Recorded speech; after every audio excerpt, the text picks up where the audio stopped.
institutionnelle, c'est une réforme constitutionnelle, c'est une révision constitutionnelle, c'est un amendement constitutionnel. On est dans quoi exactement?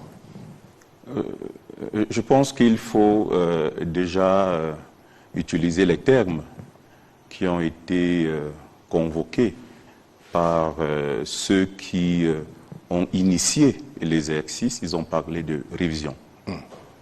Et ce n'est pas la première révision de la Constitution de 1972.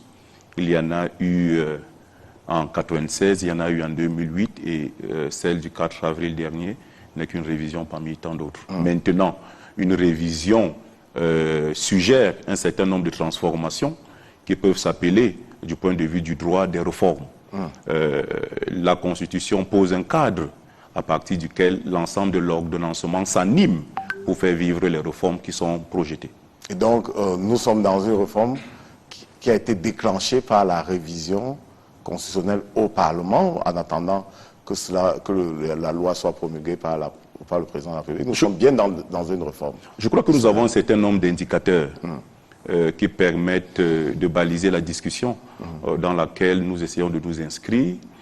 Il y a le discours d'investiture du président de la République qui annonçait un certain nombre de réformes.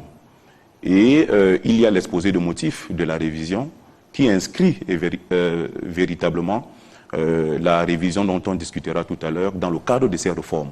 Ces réformes sont à la fois normatives et institutionnelles, parce que les réformes visent ici à faire évoluer l'armature juridique, mais aussi à affecter les institutions de la République. Et donc, les réformes ont toujours une double dimension, une dimension qui est normative et une dimension qui est institutionnelle. Alors, vous avez évoqué l'évolution. Est-ce que vous avez le sentiment qu'on a évolué avec la révision, précisément la révision qui visait notamment la création ou bien l'instauration d'un poste de vice-président? Et vous avez clairement dit, pas que vous avez sous-entendu, que la réforme ou la révision vise une certaine évolution, une certaine dynamique, une certaine progression. Est-ce que vous avez l'impression, avec cette révision précise, qu'on a avancé? Je pense qu'il est juste de préciser déjà que l'exercice auquel l'exécutif, en association avec le Parlement, s'est livré était un exercice qui était attendu. Je crois quand même qu'en tant qu'observateur de la vie politique de notre pays, ça fait plusieurs années que les forces politiques évoquent l'idée de la révision de la Constitution de 1972, telle qu'elle a été revue en 1996.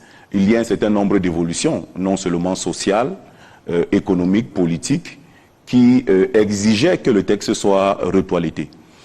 Et donc, la révision intervient dans un contexte, en réalité, dans lequel on peut se risquer à dire qu'il n'y a pas de surprise.